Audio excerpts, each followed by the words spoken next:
৪৫তম BCS পরীক্ষার চূড়ান্ত সুপারিশে police ক্যাডারে জায়গা পেয়েছেন ২০২৪ সালের জুলাই আন্দোলনে ঢাকা বিশ্ববিদ্যালয় শিক্ষার্থীদের উপর হামলাকারী নিষিদ্ধ সংগঠন ছাত্রলীগের নেতা সূর্য সেন হল শাখা ছাত্রলীগের সহসভাপতি রাইসুল ইসলাম। জুলাই আন্দোলনে শিক্ষার্থীদের উপর হামলায় জড়িত থাকার অভিযোগে বিশ্ববিদ্যালয় প্রশাসন সাময়িকভাবে তাকে বহিষ্কার করেছিল। গত ২৬শে নভেম্বর সরকারি কর্ম কমিশন ৪৫তম বিসিএস-এ চূড়ান্ত ফল প্রকাশ করে। এতে ১,৮০৭ জনকে বিভিন্ন ক্যাডারে সাময়িকভাবে সুপারিশ করা হয়। তাদের মধ্যেই রয়েছেন ময়মনসিংহের বাসিন্দা রাইসুল ইসলাম, যিনি ঢাকা বিশ্ববিদ্যালয়ের স্বাস্থ্য অর্থনীতি ইনস্টিটিউটের ২০১৪-১৫ শিক্ষাবর্ষের শিক্ষার্থী। ঢাকা বিশ্ববিদ্যালয় সূত্রে জানা যায়, গত বছরের ১৫ জুলাই কোটা সংস্কারের দাবিতে আন্দোলনরত সাধারণ শিক্ষার্থীদের উপর ছাত্রলীগের নেতাকর্মীরা হামলা চালায়। ওই হামলায় প্রায় ৩০০ শিক্ষার্থী আহত হন। গণমাধ্যমে প্রকাশিত ভিডিও ও ছবিতে রাইসুল ইসলামের সরাসরি অংশগ্রহণ দেখা যায়। ঘটনার পর ১৬ জুলাই বিভিন্ন গণমাধ্যমের হামলার ছবি প্রকাশিত হলে বিশ্ববিদ্যালয় প্রশাসন তদন্তে নামে।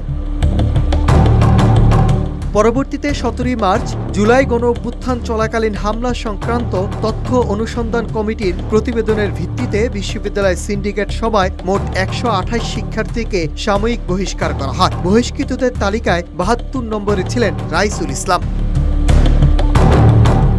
এদিকে রাইসুলের পুলিশ ক্যাডারে সুপারিশপ্রাপ্ত হওয়ার খবরে ক্ষোভ প্রকাশ করেছেন ঢাকা বিশ্ববিদ্যালয়ের কেন্দ্রীয় ছাত্র সংসদের সহসাধারণ সম্পাদক মহিউদ্দিন খান। তিনি সামাজিক যোগাযোগ মাধ্যমে দেওয়া এক পোস্টে লিখেছেন, নিষিদ্ধ সংগঠন ছাত্রলীগের সন্ত্রাসী রাইসুল ইসলাম ৪৫তম বিসিএস-এ পুলিশ ক্যাডারে সুপারিশপ্রাপ্ত হয়েছে বলে জানা গেছে। গত বছরের ১৫ জুলাই ঢাকা বিশ্ববিদ্যালয়ের শিক্ষার্থীদের উপর ছাত্রলীগের হামলায় সে সরাসরি জড়িত ছিল। ঢাকা বিশ্ববিদ্যালয়ের তদন্ত কমিটির প্রতিবেদনও গণমাধ্যমে প্রকাশিত ছবিতে স্পষ্ট যে রাইসুল ইসলাম একজন সন্ত্রাসী। তার মতো সন্ত্রাসী ৪৫তম বিসিএস-এ সুপারিশপ্রাপ্ত হওয়ায় অত্যন্ত লজ্জার বিষয়।